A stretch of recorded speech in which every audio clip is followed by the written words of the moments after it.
Or I suppose good afternoon if some of you are on the East Coast. Thanks for joining today during this webinar in which we'll be highlighting some of the key findings from Lawrence Berkeley National Lab's recent scoping study on utility distribution costs. You'll be hearing from a subset, a strong subset of the lead authors of this work today, Galen Barbos, Will Gorman, and Lisa Schwartz in particular. But before I turn it over to those folks, I'd like to start with some housekeeping and maybe just a little bit of context as well. On the housekeeping front, we are recording this webinar, and that recording will be made available within the next week or so. It's also the case that the full PowerPoint deck from which we are drawing this webinar's content is in fact already online. So if any of you missed something during today's webinar or want to dig into some details that we gloss over quickly during the course of the next hour, feel free to go to one or both of those sources.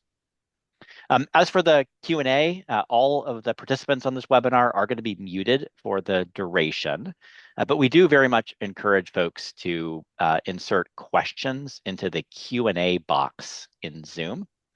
I anticipate that our author team will respond to some of those questions in real time as we go here. And then we'll try to reserve some of them for the end of the webinar as well, during which we should have some time to answer any questions. Turning to the context for this webinar, you can go to the next slide, Galen.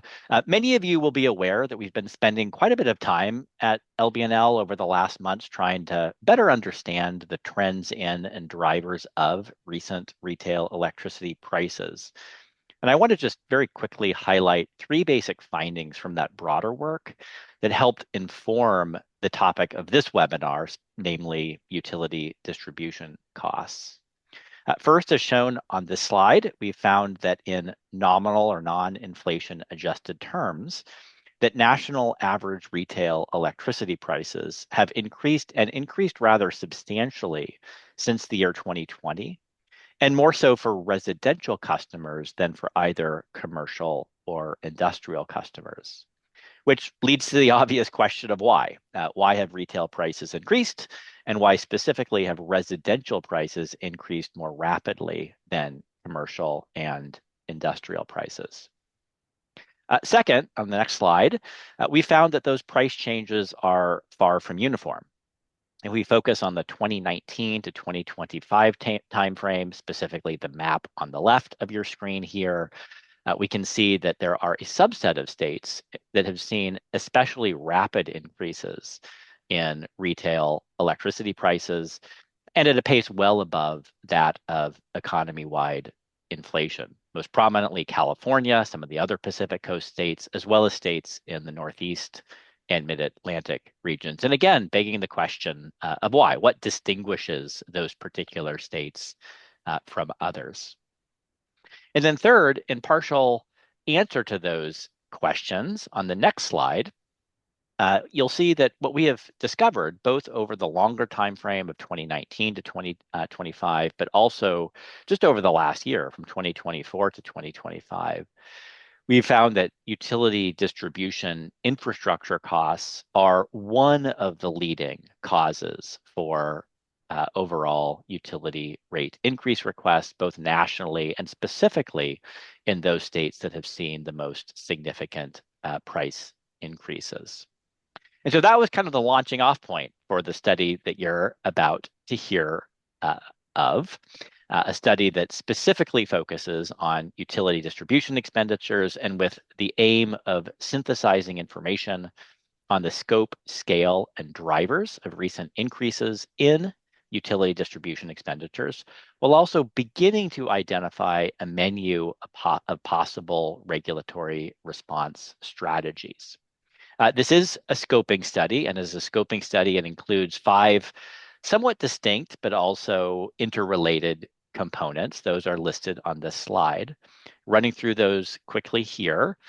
We're going to start off with an assessment of trends in investor-owned utility distribution costs. This is work that was led by Galen Barbos, and he will be, in fact, describing the core content of that analysis here in a few minutes. A second part of the study summarizes investor-owned utility distribution expenditures based on a review of utility distribution plans. This is work that was led by Sean Murphy.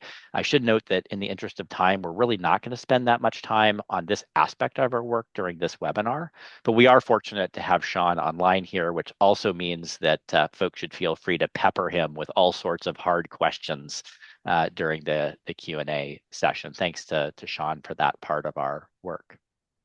Third, we have a section that Will Gorman led that summarizes trends in investor-owned utility rate increase and return on equity requests, as well as how regulators have treated those particular requests. And Will be presenting those slides and that work in some detail during the course of the webinar today. And then fourth and fifth, led by Pete Kappers and Lisa Schwartz, we have a discussion of both investor-owned utility regulation, but as well, as I mentioned before, the menu of options that state regulators might employ to manage utility distribution-related bill increases. And you'll be hearing briefly from Lisa Schwartz on that latter topic towards the end of today's webinar. Finally, and turning to the next slide, before turning it over to Galen to get us started here, I guess just two final points on the scope of this work. The first is that our work is focused and centered on investor-owned utilities for the reasons described on this slide, and I won't belabor those points here, but just want to emphasize that almost everything that you're going to hear today is relevant to investor-owned utilities and might only partially be relevant to publicly owned utilities. And the second important point is that the first two sections of this scoping study very much exclusively focus on utility distribution infrastructure related costs. But the latter three sections, including two sections that you'll hear about today, certainly have implications for utility distribution costs, but really equally apply to transmission and generation costs and regulatory strategies as well. So just want to emphasize that some of what you're going to hear today is specific to utility distribution costs. In other cases, it is a bit broader. And so with that context out of the way, I'm going to now turn it over to Galen to start getting into the core content of our work. Thanks. Great, thanks, Ryan. Greetings, everyone. So I'm going to quickly, or I will attempt to quickly run through the first section of the report, which, as Ryan mentioned, focuses on describing kind of historical trends in distribution spending and costs by investor-owned utilities. And so this material is drawn entirely from FERC Form 1 with data through the end of 2024. As Ryan mentioned, we're focusing really primarily on kind of non-infrastructure related costs, both CapEx and O&M, but with the exception of the very last slide, we're not including any sort of business operations type costs, metering, account services, and importantly, liability and insurance costs, which in utility rate making processes sometimes might get allocated to distribution service. So we're generally not including those here. And in addition to just kind of rolling up and summarizing this data, one of the main value adds, so to speak, is that we attempt to translate these annual expenditures into an equivalent rate impact. And there are some caveats associated with that, but that's one of the key components that you'll see here shortly. So there are a number of caveats listed here. I'm not going to run through them all. As Ryan mentioned, we're focusing on investor-owned utilities, and there are some regions of the country where there's a pretty significant representation by non-IOUs. And so just keep that in mind as we look at the regional data in particular. And then again, just to repeat, the rate impacts are estimates. And there are a variety of reasons why one should kind of take those with some grain of salt, though I think we believe they're meaningful and useful even as estimates. So this slide here has a lot of information. Don't try to absorb it all. Really, the point here is to just distinguish between two different concepts that we'll refer to, two different metrics that we report on. On the left-hand side is distribution spending. And that those spending data are really broken out into CapEx and O&M costs. CapEx gets added to the utilities rate base, and those costs are recovered through rates over time in the form of depreciation expenses, interest, utility earnings, and taxes on those earnings. And so we roll up those data, divide by retail sales, and that's what the retail rate impact numbers that we report are based on. I think one of the key things to note there is that some of those costs are reported at company-wide level, and so it requires some assumptions on our part to allocate those costs to distribution services. And that's one of the reasons why we kind of emphasize that those rate impacts are estimates. Focusing first on trends in distribution spending, here we show total US IOU distribution spending on both CapEx and O&M. This is inflation adjusted over the past 30 years. And the key feature to note here is that spending growth kind of hit what appears to be an inflection point right around 2014, after which spending grew at roughly 4 times the rate as in the previous 2 decades. And CapEx was really the primary driver for that acceleration in spending growth. Here we break out that CapEx spending further based on the type of expenditures. And as you can see, overhead poles and wires are the largest source of distribution spending, and together with undergrounding represent a little over 50%, roughly 60% of the growth in total distribution CapEx spending over the past decade or so. We hear a lot about transformers and how the cost of transformers have increased. And you do see over the last few years that transformer spending has really accelerated, but that's been a much more recent phenomenon.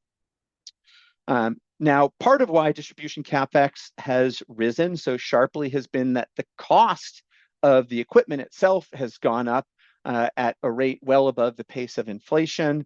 Again, we hear a lot about transformers, which you can see here, but the same is also true of all of the other items listed: wires and cabling, switchgear, and even simple wooden poles. Now, importantly, those price increases have been a relatively recent phenomenon, so don't explain that kind of longer term trend, but certainly they've been an important factor in the recent price growth or spending growth that we've seen. So now we're going to switch over to looking at kind of annualized costs and the equivalent rate impacts. The figure here shows the equivalent cent per kilowatt hour rate impact associated with distribution service averaged across all investor-owned utilities. And as you can see, over the past decade, these rate impacts have grown by about 1/3 of a cent per kilowatt hour in inflation-adjusted terms. And that represents about 1/3 of the total increase in average IOU retail prices over that period. Here again, the CapEx-related costs have played a larger role, though not nearly as dramatically as we saw when looking at the expenditure data. Partly that's because of the way that CapEx costs are recovered over time. And part of that is because new capital expenditures are kind of offset as older expenditures are fully depreciated and roll off the rate base over time. Now, everything up to this point has been looking at US-wide trends, and those, of course, mask some important regional differences, which we now begin to look at. And so here we look at compound annual growth rates in total distribution spending. Those are the yellow bars. And you can see that in inflation-adjusted terms, distribution spending has been increasing across all of the different regions shown here, but it has been increasing particularly rapidly in the regions shown on the left-hand side: California, Texas, and then the non-ISO portions of the Southeast and the West. And a lot of that is related to wildfire and storm recovery costs. We also show the growth rates for CapEx and O&M spending in particular, and you can see that it's mostly been CapEx spending that has been rising, but there are a couple regions, most notably California, and to a lesser extent, ISO New England, where O&M spending has also been rising relatively rapidly over the past decade or so. And that's important because O&M costs, because of the way they are passed through to rates, can have kind of an outsized impact on retail rates and on ratepayers. So here we look at the rate and bill impacts by region. And the first point here is really just to note how different the kind of absolute rate impacts are across regions. You've got from as little as about a cent per kilowatt hour in Texas, all the way up to 7 cents per kilowatt hour in California. And part of that, of course, relates to how those costs and rate impacts have been growing over time. You can see that the steepest growth in distribution-related rate impacts in California, New York, New England, and then to a lesser extent in the Southeast and MISO regions.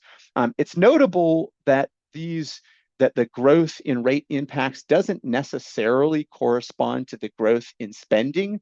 I'll just flip back quickly to the previous slide, and you can see that, ERCOT, for example, had very rapid growth in distribution spending, whereas New England and New York had much slower growth. But yet, when looking at the rate impacts, they don't necessarily line up that way, where ERCOT rate impacts grew much more slowly. In New York and New England, they grew relatively rapidly despite relatively slow growth in spending. And a lot of that has to do with load growth or the lack thereof. And that's where we then turn to the next slide here and kind of home in on the role of load growth. And we've sorted and arranged the regions from lowest to highest load growth rates from left to right. Those are the orange bars. The blue bars show the increase in the rate impacts, which we were looking at on the previous slide. And you can see that those two things are basically inversely related. And really, basically, that just has to do with the fact that more load allows you to spread increasing costs over a larger amount of sales. And so in regions where sales have been contracting, even with relatively slow growth in spending, we see relatively high rates of rate impacts. And the opposite is true in regions with relatively robust growth in load. So here we then disaggregate the rate impact changes into the various accounting cost elements that we saw a few slides ago. And this just illustrates a couple key points. First, you can see in California that distribution O&M costs have been really a dominant driver for the increase in distribution-related rate impacts. These are primarily wildfire-related O&M costs. And this is quite distinct from what we see really in any other region of the country. And then in addition, though we don't really show it here, some of the differences that you observe in depreciation related and other kind of CapEx related costs here have to do with differences in the way that new CapEx is depreciated over time. You might have two regions with similar growth in distribution CapEx, but that those new investments might get depreciated over very different timeframes, and that can in turn translate to very different rate impacts. And then finally, the last slide in this section, we bring in those business operations costs that we have otherwise been ignoring and show how the rise in those costs has impacted rates, kind of using a similar methodology, basically allocating them entirely to distribution sales. And you can see kind of how the magnitude of those costs compares to the direct distribution-related infrastructure costs. In most regions, relatively small, but in California, you can see it's basically on the same scale as the direct infrastructure-related costs. A lot of that is essentially wildfire-related liability and insurance costs that get rolled into rates. So that wraps up the FERC Form 1 kind of historical spending trend section of the report. The next section of the report, which we won't present, but I'll just say a few notes on, takes a more forward-looking approach. This was material that Sean Murphy led, reviewing recent utility distribution plans, and basically kind of compiling that data to understand kind of on a forward-looking basis what kind of expenditures utilities are planning for, and really to try to understand some of the drivers for those expenditures. And so just briefly, some of the key points from that part of the report. When looking across about 2022 utility plans, there were 14 of those utilities that were anticipating CapEx spending continuing to grow more quickly than at the rate of inflation. The vast majority of utilities attribute most of that CapEx growth to really kind of managing the existing distribution network. So asset replacement, safety and reliability investments, resilience-related investments, but all really kind of focused on maintaining the existing system. The minority of the new CapEx expenditures instead were really related to load growth. And some portion related to DER integration, but an even smaller portion there. So again, unfortunately, we don't have time to really review those findings in detail, but Sean is on the line and will be happy to answer questions or expand on that material if folks are interested during the Q&A. And so with that, I am going to hand the mic over to Will, who will lead us through the next section. So Will, take it over. Great. Thanks, Galen. And thanks all for joining today. So for my section, we are going to turn to the portion of our work that is analyzing and compiling data on utility rate increases and return on equity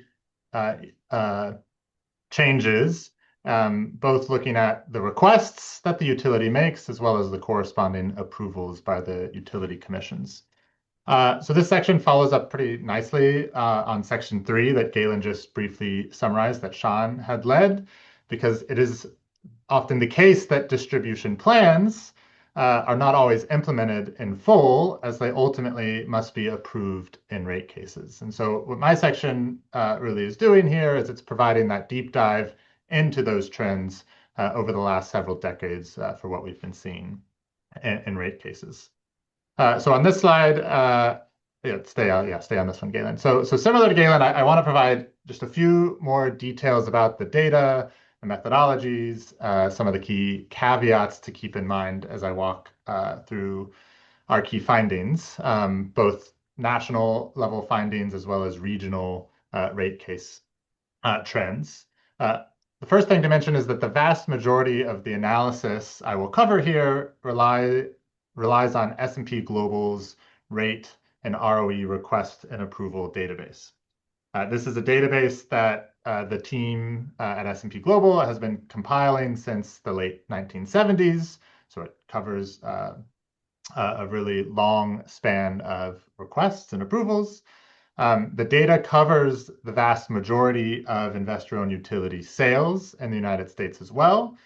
So it has really great representation of utilities across the country. Methodologically, we are not doing anything nearly as fancy as some of what Galen described or had to do to clean and manipulate FERC Form 1 data, especially to convert it into a rate impacts. First, I'm not going to convert these numbers into a rate impacts. So that's one of the reasons why it's not as complicated. But also what I'm mainly going to describe here is just summarizing of raw data. We will weight a lot of the results by the revenue requirement change amounts. So there is some weighting happening. And again, we are going to report national and regional trends using the same regions that Galen relied upon in his previous section. Next slide, Galen. So there are important limitations and caveats to to what I'm about to speak to. The first of these is that these data include all revenue requirement change requests. So this is something that Ryan mentioned. These requests in my section are not limited to distribution expenditure and certainly include some transmission and generation costs. It's not possible to really tease those out with the data we have.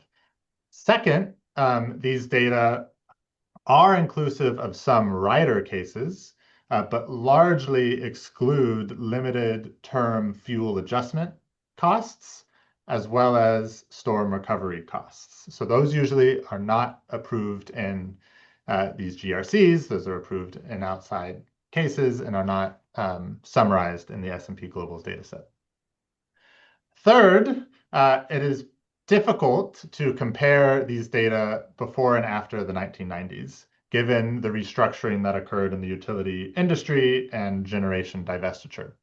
So most of my section is going to be focusing on trends from 2001 to 2025, though a few of the slides will go a little bit further back in time for some context setting.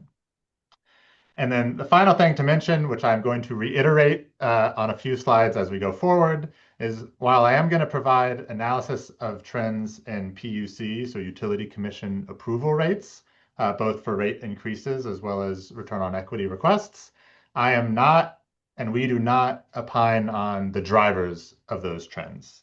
In reality, changes in PUC approval levels could result from lots of different things. It could be more defensible utility investments. It could be lower levels of scrutiny. It could be changes in the operating or regulatory legislative environment, again, amongst many other factors. We have not developed an analysis that can sufficiently determine what could be happening or what is driving these trends. As Ryan kind of mentioned at the very beginning, this is a scoping study. We're trying to present compelling data, but not necessarily provide all of the detailed maybe drivers that you all might want. Maybe that we will be able to do that in the future. All right, next slide, Galen. Okay, so for the next few slides, maybe 4 or so, I'm going to be focusing on utility rate increase requests. And so what the chart on the right indicates is that those requests have increased in recent years, hitting a multi-decadal record in 2025 at $18 billion. In the bottom table, you can see the sample size of rate cases that we rely on in the data set by decade. And on this slide, this is one of them where we do go back beyond the 1990s, in part to show the weirdness of the 1990s era, where you can see that rate requests really dramatically dropped. That's in part because of restructuring that's happening. But we also decided to go back on this slide to provide some historical context of the 1980s, which was a period with substantially higher interest rates. There were investments related to expected load growth happening at this era, and there were some cost overruns that were happening in this era, and all of those things contributed to high rate change requests that you see on the slide in the early 1980s. We have not yet reached those peaks in our modern era, but the trends are certainly pointing to those high levels that we haven't seen in almost 4 decades. Go to the next slide. So if we focus in on the last 2.5 decades, this is a slide that shows the regulatory approval levels for IOU rate increase requests. And what this bar chart is showing is that we find that over the last 5 years, so the dark blue bar here, PUCs have approved 64% of rate increase requests, which is up from the average of 52% from the prior 2 decades. And so again, as I mentioned on some slides ago, we cannot explain this trend, but we can make the fairly obvious point that high IOU requests, which I showed on the prior slide, combined with higher levels of regulatory approval, suggests that we will be seeing continued upward price pressure on retail rates in the near term, at least, barring substantial load growth that would need to exceed these corresponding increases in revenue requirements. Next slide, Galen. So this slide now breaks down that same data from the prior slide, but doing it by region. And we can show that this trend of increasing PUC approval rates is fairly consistent across regions, with ISO New England, the utilities in that region, and the utilities in the Southeast having the highest fractions of requests approved in recent years, as well as seeing the largest change in this metric over the last 2 decades. But other regions like utilities in PJM or MISO have high and increasing approval rates as well. The Texas region has actually the lowest approval percentage, but has also seen approval percentages grow. Next slide, Galen. Oops, sorry, my here we go. No worries. My mouse just gave out on me, so. Oh no. Well, we can also switch to me sharing the slides if that. Okay, hold on. I'm sorry. Well, you can just present this slide over and over and over again for the next half an hour. Yeah, I can do it on repeat. Maybe I'll set up the next slide and then I can walk you through the graphic when hopefully Galen is able to switch over. So the next slide that we will shortly go to here will be on rate. Oh, well, here we go. Now, yeah, okay. Okay, so one more slide. Yeah, we'll go to the next one, Galen. Okay, here we go.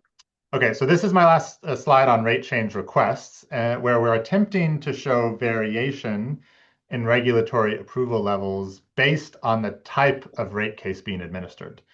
So the data set that S&P Global provides is able to break down distribution-only utilities from vertically integrated utilities, depending on whether the rate case is going through a state with retail market restructuring. You can see in the small footnotes on this slide all of the different states that includes.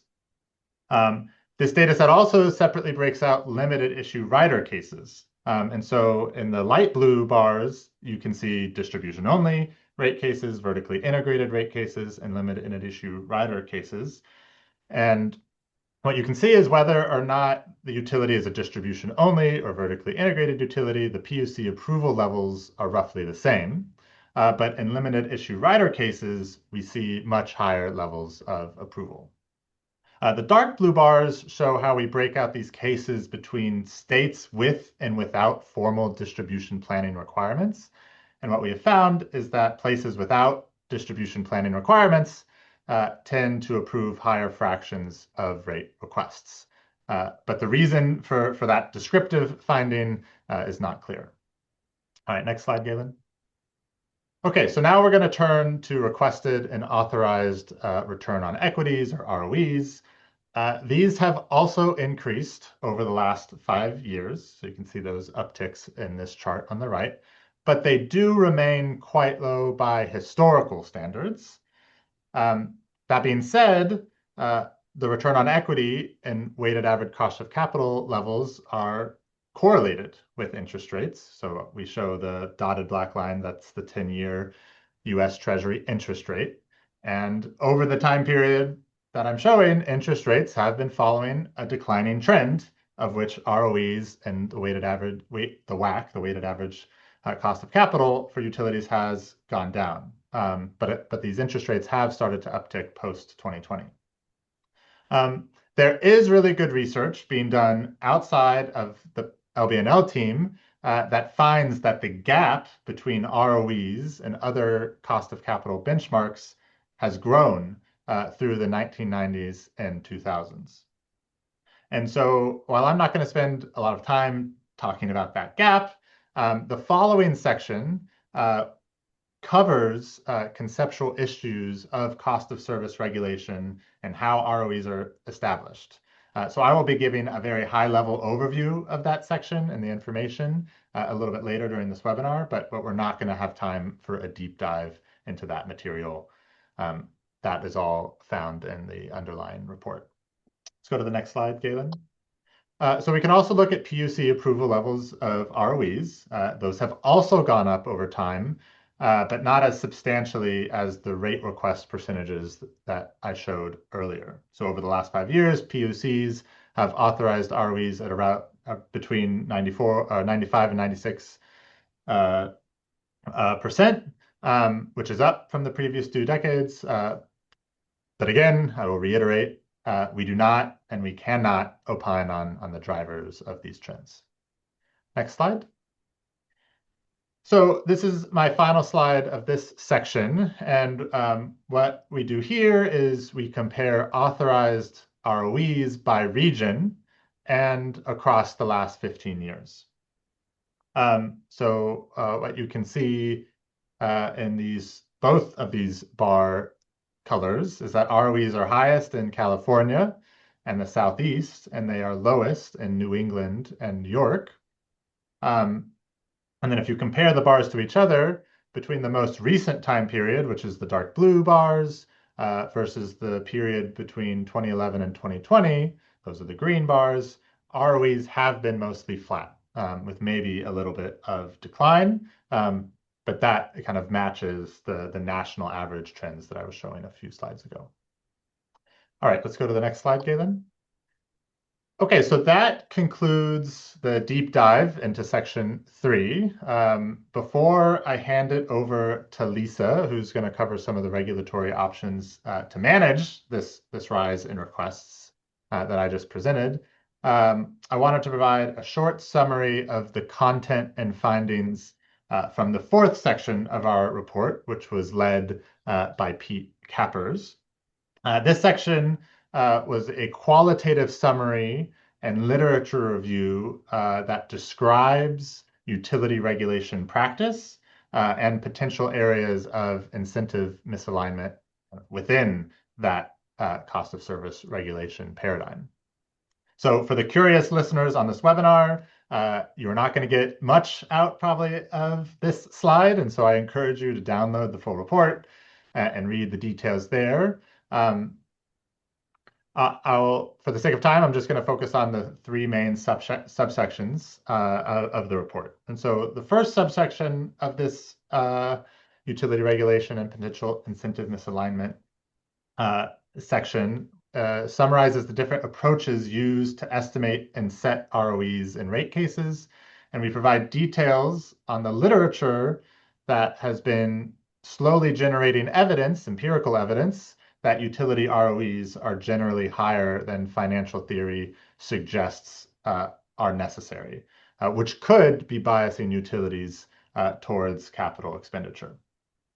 The second subsection here is where we describe how PUCs make prudency determinations about utility spending, and some of the corresponding challenges associated with ensuring that the proposed and planned benefits of those utility investments, so of utility spending, are sometimes difficult to achieve in practice, but more importantly, are sometimes difficult to measure in practice, and how you confirm that they are actually achieved in reality. So that's what that section covers.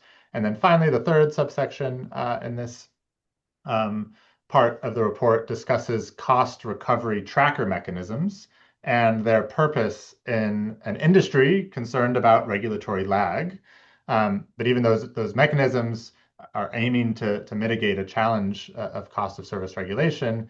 This section describes how they can also weaken incentives for operational and even capital cost containment. So again, that's all I'm going to really say about the section. You should dive into the report for more of the details. And with that, Lisa, I'm handing it over to you. Okay, well, obviously we could have used 2 hours for this webinar, but we don't have it. So I'm just going to power through my section. Next slide, please. So state regulators have many tools to enable reliable local delivery, that is the distribution system delivery of electricity at least cost. So for our portion of the study, Natalie Frick and I categorized the primary tools that regulators can use into 2 types: incentives and financing, and planning and analysis. And we also organized them in 3 timeframes: For each tool, we describe the rationale and some of the regulatory considerations, and we provide limited examples given space. But state legislative solutions and federal policy options are just out of scope for the study, though very important, obviously. And also, we don't cover every single regulatory option. For example, we don't cover stabilizing rates for a period of time to reduce rate shock for customers, though that is a strategy that some utilities and states are adopting. And while our report is focused on distribution spending, as Ryan said, most of the tools we discuss also can be applied to generation and transmission in vertically integrated states. Next slide. So I'm going to start with strategies that have an immediate effect as we defined it as soon as the regulatory decision is effective. So first is considering a reduction in the utility's authorized return on equity for capital investments, particularly if mechanisms like cost trackers are transferring risk from shareholders to customers. Second, regulators can determine that a higher level of debt to equity is appropriate. Debt usually costs less because bondholders are paid first, reducing their risk relative to shareholders. Third, depreciation schedules for assets can be changed to a longer cost recovery period. There's a trade-off there. It reduces near-term rate impacts, which is the goal today of a lot of regulators. But the trade-off is higher long-term rate impacts. So that's something to consider. Next is cost recovery trackers. We'll talk about those briefly. Regulators can limit their use. They're really widely used today. Regulators can limit their use to costs outside of the utility's control. They can also have some requirements like a utility earnings test to see if they're really needed, performance targets in order to approve cost adjustments, and deadbands that narrow the range of those cost adjustments. Next up, something also pretty widely used, construction work in progress. Has been typically used more for generation transmission, but it has been used for distribution and probably will be increasing in use, I would guess, in the future. So this is including building costs, like for the distribution system, say moving a large distribution substation outside of a flood zone. So you can put those building costs immediately in rate base before the asset is placed in service. And just to quickly define rate base, it's the net value of the utility's assets that are used and useful for providing electricity service. So again, there's a trade-off here. CWIP can lower the utility's revenue requirements over time, over the asset lifetime, because carrying costs during construction are not capitalized. But there are several downsides, including increasing utility incentives for capital-intensive projects and reducing incentives for completing projects timely. And there's also the risk of stranded assets, which we talked about earlier in the full report.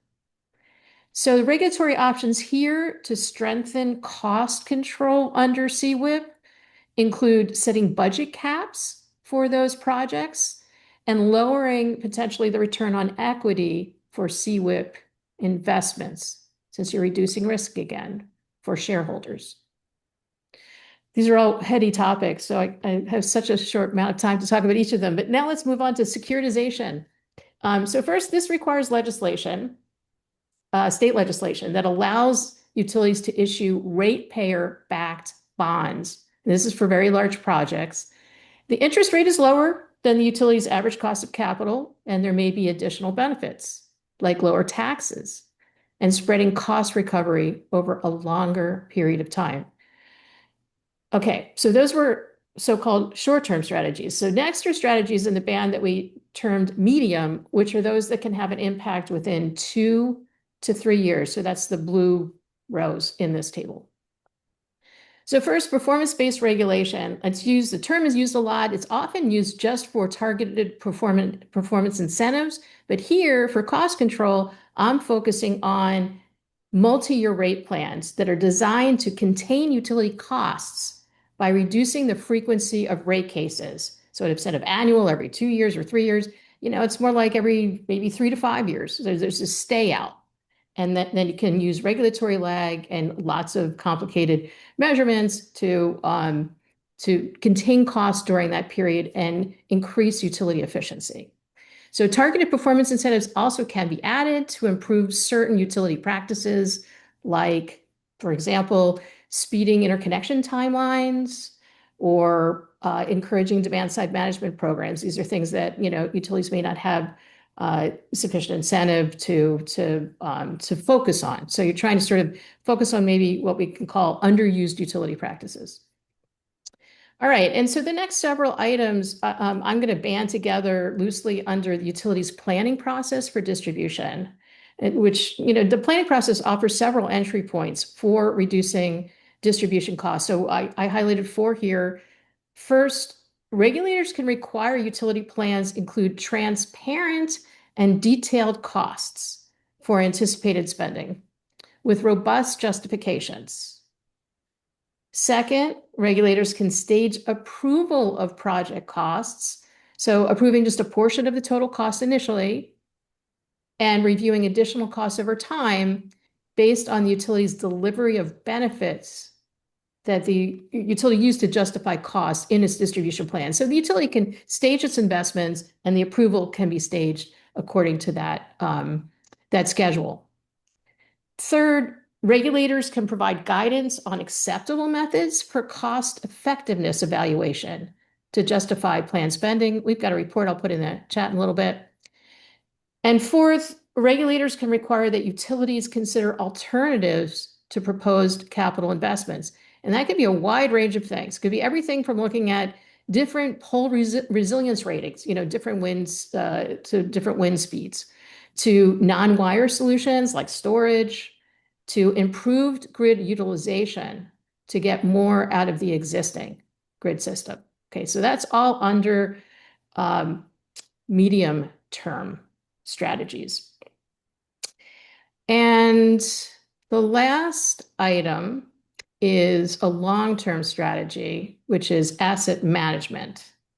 So regulators can closely examine the utility spending decisions for maintaining existing equipment. Remember, we talked earlier saying really the highest distribution cost in the period that we looked at is for upgrading and maintaining the existing system. So this is a really important area. So really scrutinizing the utility spending decisions for maintaining existing equipment for safety and reliability. But typically improvements in asset management take several years to show up in performance data. But regulators can closely examine both new programs that the utility wants to put in place for reliability and resilience, safety, changes that the utility is planning to make in its asset management program, and also require the utility to prioritize investments based on, say, a value spend efficiency metric. And I'm going to end here with the most important regulatory tool of all, just increasing scrutiny of cost recovery requests in rate cases and other cost recovery proceedings for prudence and reasonableness. Thanks. All right. Thank you, Lisa. And we are now finally to the Q&A portion of the agenda. In advance, Will predicted we would have 10 minutes for Q&A, and he was spot on, which I'm somehow shocked with, but well done, speakers. There's been a good number of examples or answers already in the Q&A boxes, so we're not going to cover those here, but I do want to kind of go through a few of the questions we have already, encourage folks to continue typing in Q&A as well. Maybe starting with you, Will, on the publicly owned utility front. We obviously have not done a study on publicly owned utility distribution costs, but maybe you can say a few words about what we have and haven't done in that context. Yeah, so certainly we haven't done a version of this type of presentation on POUs. We do release a different report that tracks broader trends in retail electricity prices and has a lot of different aspects of that work, not focused on distribution. And within that context, we have looked at how retail rates and retail rate changes over the last 5 to 10 years differ between POUs and IOUs. And so this was buried a little bit in one of Ryan's earlier slides, but one of the reasons that we say that we focus on IOUs here is that from 2019 to 2024, average IOU prices were up 2% in real dollar terms, whereas POU prices were down almost 9%. And so the main reason, however, that POUs are not a focus here is that we actually just don't have the data, to be perfectly honest. But one of the kind of motivators of doing this type of work is to assess increase in costs, and that hasn't been the case for POUs. And we're not really aware. FERC Form 1 only reports on IOUs. IOUs are the main groups that have to go to these PUCs to get rate approvals, and so it's just a little bit easier to collect data for that class. Okay, Yeah. thanks, Will. Galen, maybe a couple questions for you. I'm going to ask a couple of them, and feel free to answer as you see fit. One is on you mentioned that distribution expenditures are about 32% of the overall rate growth since 2014. Curious to know whether we've done any work to see what that percentage has been prior to 2014. And then maybe you can also respond to the question about replacement and remaining life of underdepreciated amount of the existing plant, maybe just riffing a little bit on the depreciation findings a bit more than you were able to go through in your presentation. Yeah, sure. So to answer the first question, we haven't done that. I think that would be interesting. I think it's useful to note that average prices, at least on inflation in inflation adjusted terms, were declining pretty steadily over the kind of period preceding the most recent run up. And so to some extent, changes in distribution spending are maybe offsetting what would otherwise be an even more rapid decline in prices. But I think that certainly would be interesting and useful to do, though we have not done it yet. In terms of the depreciation data, so we're somewhat limited in terms of what actually gets reported within FERC Form 1. There is kind of distribution level depreciation costs that are reported through FERC Form 1, and so that was what we used as the basis for those data reported here. We did kind of play around a little bit with looking at how kind of the overall kind of net value of the utilities rate base changed over time. And based on that, we were able to, I think, kind of infer or discern that in some regions, what we've seen is that more recent assets added to the rate base are being depreciated over shorter periods of time. This was the case in ERCOT, for example, and we don't really know why. We don't have details on the specific investments, but if we just kind of look at how the kind of net value of the utilities rate base is changing over time compared to the rate at which new CapEx is being added to the rate base, you can see that clearly there's some decrease in the depreciation schedule. I'm sorry, I'm saying this actually backwards. The equipment's getting depreciated over longer time horizons, not shorter time horizons. Sorry. And so that's one reason why, for example, in ERCOT, we saw kind of more modest increases in rates, despite what were otherwise relatively large increases in distribution CapEx. Great. Thanks, Galen. Maybe a question for Sean here. Now, Lisa has already, in her typical fashion, because she's read every single document ever written about distribution system planning, inserted any number of nighttime reading materials in the chat. But Sean, you looked at utility distribution plans, or at least a subset of them. So why don't you say just a few words about what we found in terms of kind of the underlying drivers of expected CapEx spend? Sure. So I'll start by saying that we looked at a limited number of sort of distribution system plans. We don't have data on every utility. the availability of the data sort of reflects where there are formal distribution system planning processes. So you can't generalize this to all jurisdictions. And what we did find though is that most of the money was on the existing system, or plan for existing system. And then in terms of capacity expansion spending, most of that was related to load growth as opposed to DER integration. That's the sort of summary statement across the sample. But in each case, it is always sort of utility by utility. And you can find that in certain places, they may be spending more on sort of capacity expansion than maybe on existing system. So I would be hesitant to sort of generalize too much about what we may expect to happen in the future. But if you are adding loads, then we may find that if there is significant load growth on the distribution system, you may find that the levels of planned spending for capacity expansion could sort of start to exceed the amount for the existing system. And Lisa, if there's anything else you'd want to add in. No, I think as one of the commenters noted in the Q&A box, there's a lot of deferred maintenance. So it depends how much we think utilities are already caught up and how much still exists. I suspect there's a lot that still exists. Yeah. And we are nearing the end of our time here. Lisa, are there any of the residual questions here that you want to take on in the last Yes. minute or so? Yeah, I can probably answer in a minute one of them.